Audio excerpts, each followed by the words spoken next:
অন্তর্বর্তী সরকারের আইন উপদেষ্টা হিসেবে রাজধানীর হেয়ার রোডের যে সরকারি বাসাতে থেকেছেন আসিফ নজরুল, নতুন সরকার দায়িত্ব গ্রহণ করায় সেটি ছেড়েছেন তিনি। বৃহস্পতিবার ফেসবুকে বাসা ছাড়ার কথা তুলে ধরে তিনি লিখেছেন, বাসাটির প্রতি মায়া জন্মে গেছে। আসিফ নজরুল লেখেন, আমরা যখন হেয়ার রোডের এই বাসায় উঠি সবার মন খারাপ হয়ে যায়। বেশি বড় জায়গা, বেশি বড় বাড়ি, এত বড় যে আপন ভাবা যায় না ঠিক। সরকারি বাসায় ওঠার কারণে সন্তানদের মন খারাপ হওয়ার কথা তুলে ধরে তিনি লেখেন, ফুলার রোডের বন্ধুদের থেকে বিচ্ছিন্ন হয়ে গেল তারা। তবে এখন হেয়ার রোডের বাসা ছাড়ার সময় এই জায়গার প্রতি মায়া তৈরি হয়েছে বলে লিখেছেন তিনি।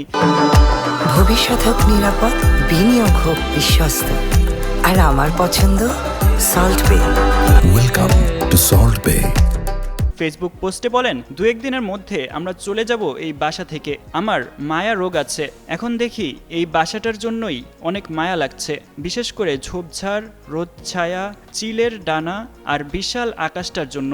সবশেষে তিনি লেখেন, বিদায় হেয়ার রোড। অন্তর্বর্তী সরকারে আইন উপদেষ্টার পাশাপাশি প্রবাসী কল্যাণ উপদেষ্টা এবং পরে ক্রীড়া উপদেষ্টার দায়িত্ব পালন করেন আসিফ নজরুল। তফসিল ঘোষণার দিন থেকে ছাত্র উপদেষ্টা আসিফ মাহমুদ সজীব ভুঁইয়ার পদত্যাগ কার্যকর হলে ক্রীড়া উপদেষ্টার দায়িত্ব পান তিনি।